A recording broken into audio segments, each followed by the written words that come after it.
Alright boys, just a super quick video because I was like struggling with one main problem, which was to arguing with Codex about creating, or not creating, but what's the word? Adjust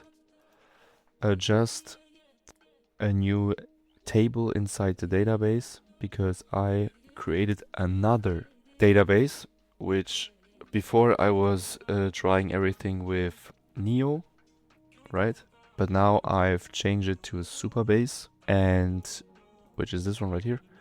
And yeah, my first approach was with Codex to adjust the SQL query for creating the table, and also adjust the workflow itself. So these two things, which was like completely dumb. So I was like constantly debugging the workflow, right? But I knew that the workflow was perfect.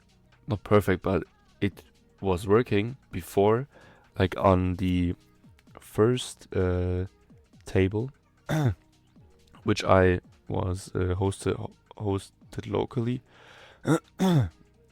And now, for some reason, I want to try the same workflow, but on a cloud-hosted server, and now it's not working. So the main problem was just to, like, the false approach. You have to stick to one thing that your workflow is already correct, but you don't want to touch it anymore.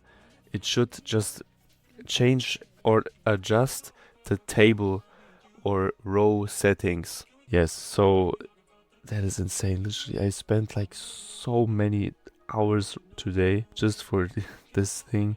It is crazy. Okay, hopefully you understand what I want to say to you, because it was like mind-blowing right now. Anyways, thank you guys for watching and have a good one. Bye bye.